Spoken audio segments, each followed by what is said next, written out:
Welcome to Supercar. Today, we're tackling a question that could make or break your 2025 Dacia Bigster experience.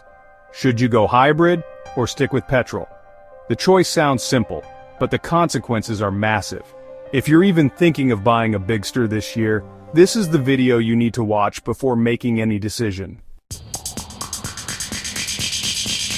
Think hybrid is always the smarter choice? Think again.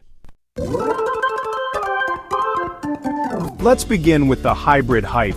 Dacia's entry into the hybrid game with the Bigster 2025 has turned heads across Europe. They've taken Renault's proven e-tech system and adapted it into a more affordable SUV package. It promises fuel efficiency, reduced emissions, and a smoother city drive. On paper, it sounds like a win for eco-conscious drivers looking to save at the pump.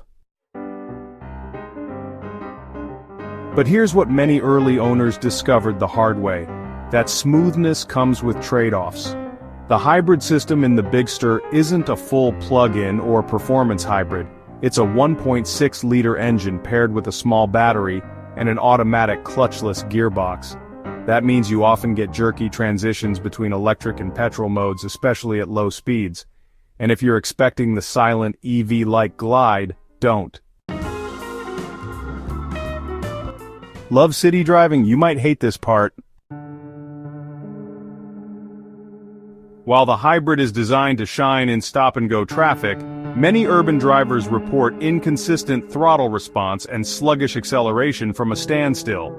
It gets the job done, sure, but the experience can feel hesitant and sometimes unpredictable. It's not a deal-breaker, but it's far from premium. What about the open road performance? That's where the petrol version starts to fight back. The Bigster's turbocharged 1.2-liter 3-cylinder petrol engine with mild hybrid tech is surprisingly punchy for its size. On highways and long drives, it offers better linear acceleration, smoother overtakes, and less mechanical complexity. You feel more connected to the car, and with fewer electrified components, maintenance is simpler and, in the long run, possibly cheaper. Here's where it gets interesting. The hybrid Bigster might save you fuel in the city, but if your driving involves longer distances or mixed conditions, the petrol model might actually cost you less over time. That's right, less fuel savings, but fewer repairs, less wear on battery-related systems, and fewer trips to the dealership for software glitches. Let's talk real-world fuel economy. Dacia claims the hybrid Bigster delivers up to 4.7 liters per 100 kilometers in urban use. But according to actual European owner reviews, the real-world average often hovers closer to 5.5 or even 6.0, depending on your terrain and driving habits.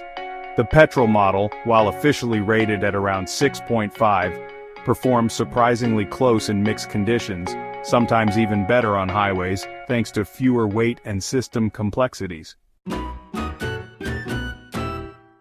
Still think hybrid is always cheaper? Next up, driving, feel, and noise. The petrol Bigster delivers a more consistent and traditional driving experience. You always know what to expect from the throttle, and the 6-speed manual or 6-speed automatic options feel familiar and responsive. The hybrid, with its electronic gearbox and unpredictable transitions, can feel disconnected. And while it's quieter in low-speed electric mode, once the petrol engine kicks in, you hear it, and not in a pleasant way. And then, there's the price gap. The hybrid Bigster commands a noticeable premium, often around 2,000 to 2,500 euros more than its petrol counterpart in Europe, depending on trim level and options. That might seem justifiable if you do a lot of city driving and keep the car for many years.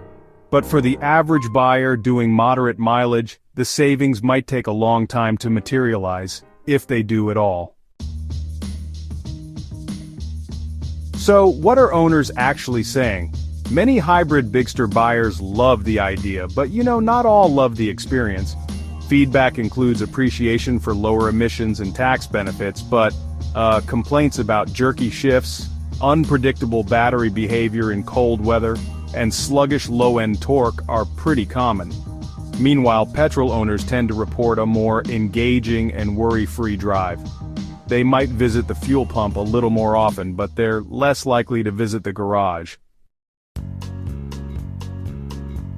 Still unsure? Here's a simple question to ask yourself. Do you mostly drive in urban environments with frequent short trips, stoplights, and traffic? Then the hybrid may suit your needs, especially if you care about emissions and plan to drive it gently. But if your lifestyle includes longer commutes, open roads, or you just want a more responsive, traditional driving experience with fewer moving parts, the Petrol Bigster could be the smarter choice. And finally, let's talk resale value and long-term ownership. While hybrid models are growing in popularity, Petrol still dominates the used SUV market across Europe. Buyers understand them better, mechanics can service them more easily, and there's less anxiety about battery performance over time. If you're thinking resale in 4 to 6 years, the Petrol might hold value more steadily. And if you plan to keep your Bigster long-term, avoiding complicated hybrid tech could mean fewer surprises down the road. Here's the bottom line. Both engines have their merits, but don't assume hybrid means better.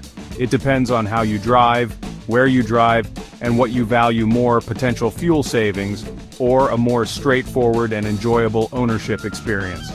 The 2025 Bigster is a bold SUV, but choosing the wrong engine could leave you frustrated instead of thrilled.